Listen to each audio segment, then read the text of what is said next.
Hello friends, myself Manoj Jaglan. Welcome to my channel Jaglan academy. पिछले video के अंदर हमने 5 किंगडम क्लासिफिकेशन के बारे में बेसिक्स स्टडी किया था। जैसे सबसे पहले चार्ल्स लिनियस ने क्लासिफाइड किया था प्लांटे और एनिमेलिया के अंदर। उसके बाद अलग अलग साइंटिस्ट ने 2 kingdom classification, 3 kingdom classification, 4 kingdom classification और 5 किंगडम क्लासिफिकेशन के अंदर क्लासिफाइड किया था। तो आज जो हम मानते हैं वो मानते हैं हम 5 किंगडम क्लासिफिकेशन को। उसी के बेस के ऊपर इनको अलग अलग किंगडम के अंदर क्लासिफाइड किया है। तो आज का जो हमारा टॉपिक है वो हमारा टॉपिक है किंगडम मोनेरा, जो कि एक किंगडम है जिसको एक अलग से क्लासिफाइड किया गया है, किंगडम मोनेरा। तो किंगडम जो मोनेरा है वो फोर्थ किंगडम क्लासिफिकेशन था जो कोपलैंड था साइंटिस्ट, उसने दिया था। उस किंगडम क्लासिफिकेशन के अंदर इसने मोनेरा को अलग से क्लासिफाइड किया था। लेकिन हम किसको मानते हैं? हम विटेकर के 5 किंगडम क्लासिफिकेशन को मानते हैं। उसने कुछ एक ड्रॉबैक्स को दूर करके उसके बाद में मोनेरा को फिर से क्लासिफाइड किया था और पिछले वाले जो साइंटिस्ट थे उनकी ड्रॉबैक्स को दूर किया था। तो जो ये क्लासिफिकेशन किया था ये सेल स्ट्रक्चर के बेस के ऊपर, मोड ऑफ न्यूट्रिशन के बेस के ऊपर, प्रोकैरियोटिक यूकैरियोटिक के बेस के ऊपर और मोड ऑफ रिप्रोडक्शन के बेस के ऊपर क्लासिफाइड किया था। तो लेते हैं मोनेरा।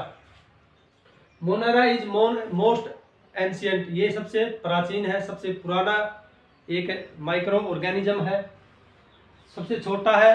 इसकी जो सिंपलेस्ट फॉर्म है, इसकी जो स्ट्रक्चर है वो सिंपल है। एंड मोस्ट अबंडेंट ऑर्गेनिज्म, ये क्या है? ये सबसे ज़्यादा मात्रा में इस अर्थ के ऊपर पाया जाता है, तो मोस्ट अबंडेंट माइक्रो ऑर्गेनिज्म है। अगर हम मोनेरा को देखें तो मोनेरा जो माइक्रो ऑर्गेनिज्म है उनके अंदर मोस्टली जो है क्या बैक्टीरिया पाए जाते हैं। ये हर जगह पर, ज़मीन के ऊपर, पानी के ऊपर, पहाड़ के ऊपर, झरने के अंदर, तालाब के अंदर, हर जगह, इवन हमारी बॉडी के अंदर भी बैक्टीरिया पाए जाते हैं। मोस्ट प्रिमिटिव, सबसे प्राचीन है ये। फर्स्ट इनहिबिट ऑन अर्थ, अर्थ के ऊपर जो सबसे पहले बने थे वो क्या बने थे? मोनेराज बने थे, यानी कि बैक्टीरियाज बने थे।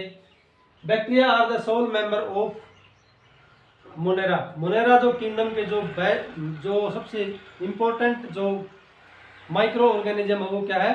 बैक्टीरियाज हैं।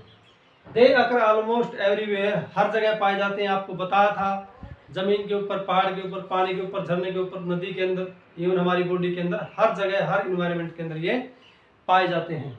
ठीक है, ये क्या होते हैं? ओबिक्यूटस नेचर के होते हैं। ओबिक्यूटस नेचर का मतलब होता है कैसा तापमान हो, किसी प्रकार का एडवर्स कंडीशन हो, हर जगह ये पाए जाते हैं, हर टेम्परेचर के अंदर ये पाए जाते हैं।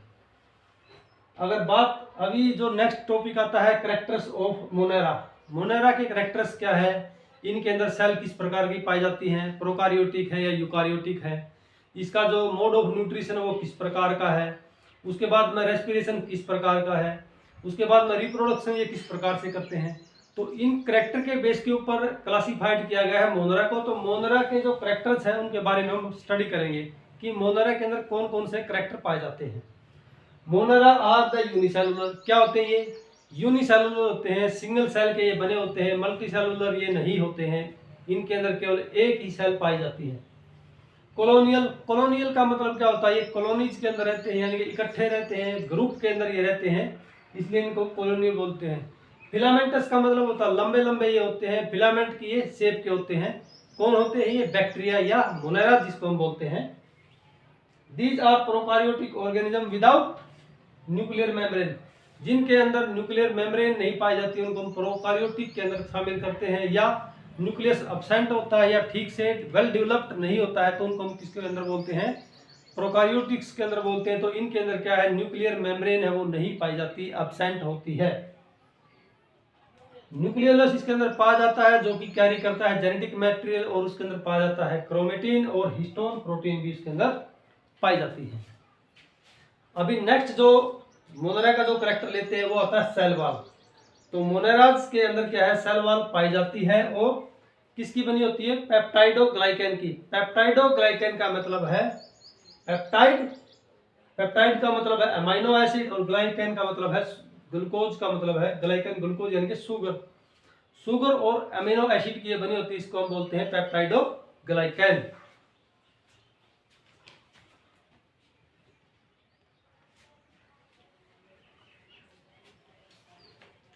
नेक्स्ट जो करेक्टर लेते हैं वो मोनेरा का, वो प्लाज्मा मेम्ब्रेन। मोनेरा के जो सेल्स होती हैं उसके अंदर क्या पाई जाती है, प्लाज्मा मेम्ब्रेन पाई जाती है, जिसके अंदर साइटोप्लाज्म होता है।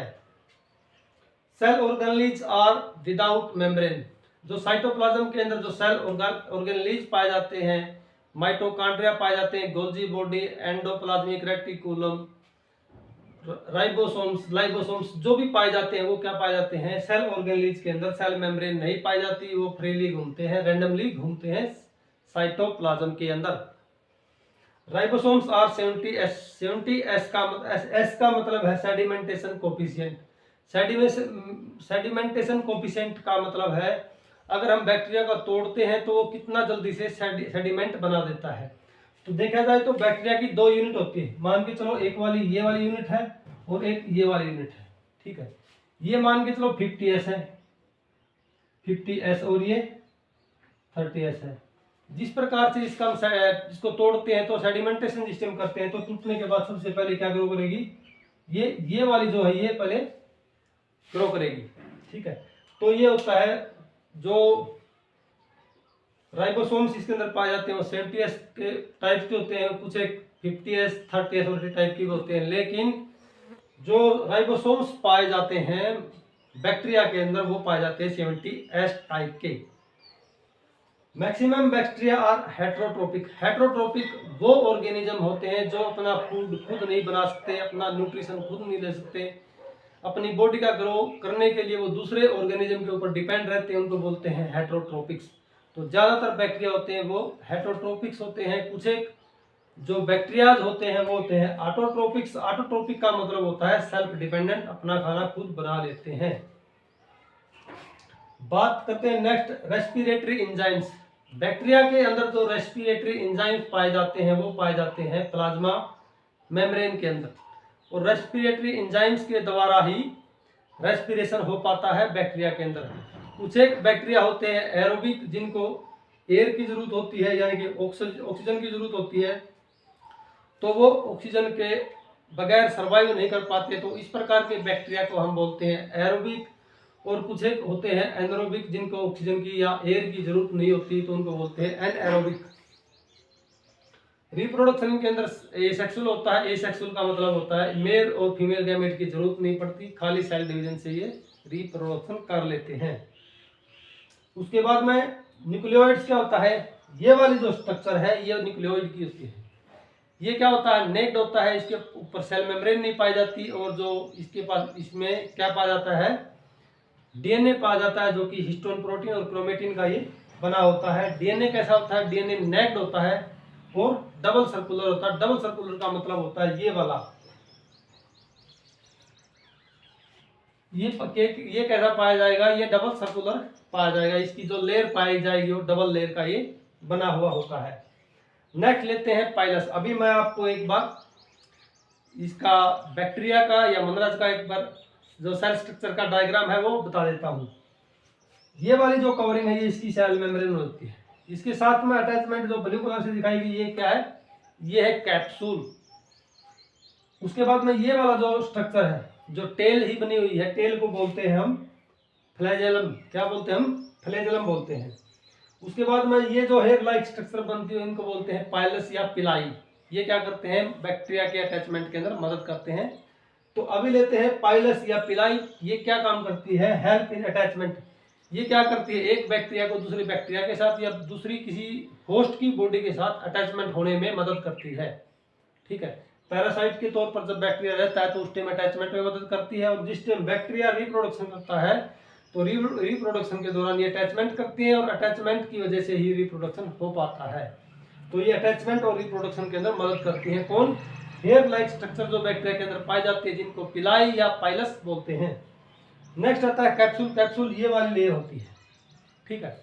कैप्सूल क्या करता है, ये बैक्टीरिया को एडवर्स कंडीशन के अंदर सर्वाइव करने में मदद करता है। मान के चलो कहीं बहुत ज़्यादा गर्मी है, ठीक है, तो उसमें ज़्यादा टेम्परेचर की वजह से क्या हो जाता है, बैक्टीरिया डैमेज होना शुरू हो जाते हैं, डिस्ट्रॉय होना शुरू हो जाते हैं। तो कैप्सूल क्या होता है, काफ़ी हद तक एडवर्स कंडीशन के अंदर बैक्टीरिया को बचाता है।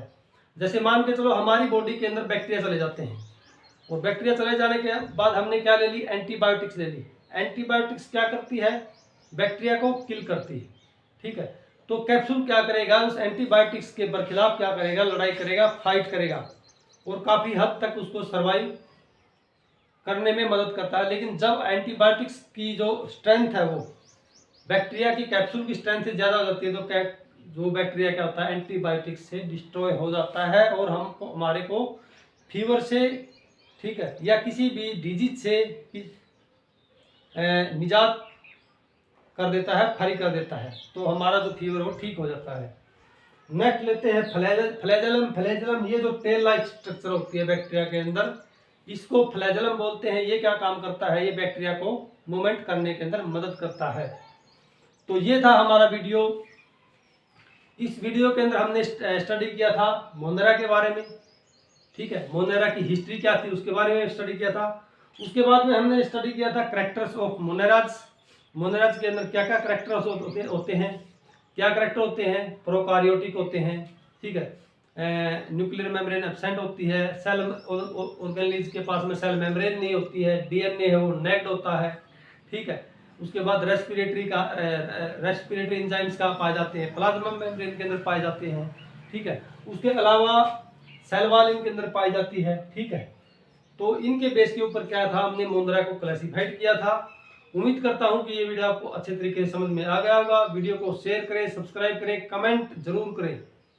Thanks for watching my video. Keep learning and be happy.